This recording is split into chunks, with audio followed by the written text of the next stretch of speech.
Hi! Today I would like to show you how you can transfer files from Meizu M5s to Xiaomi Device. First of all, go into Play Store on Xiaomi and App Store on Meizu.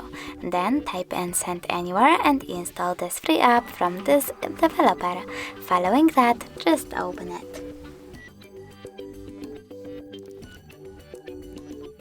Now on Xiaomi you need to choose I accept, confirm, continue and allow.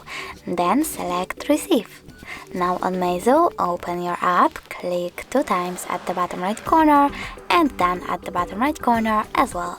Now you need to select send on Meizu here and click on all of those type of dots. Then click on this little red arrow icon to select all of those files and transfer them. It will take a long time though, so I will go with only one photo. Click on the arrow icon and as you can see from here we have 2 connection ways. We can input this key here and tap on receive or scan QR code. In order to scan it, click on this scanning icon on Xiaomi, then choose while using the app and point your device's camera at the code. Now we wait and as you can see, my photo was successfully sent. Thanks so much for watching. If you enjoyed this video, leave a like, comment and definitely subscribe. Bye!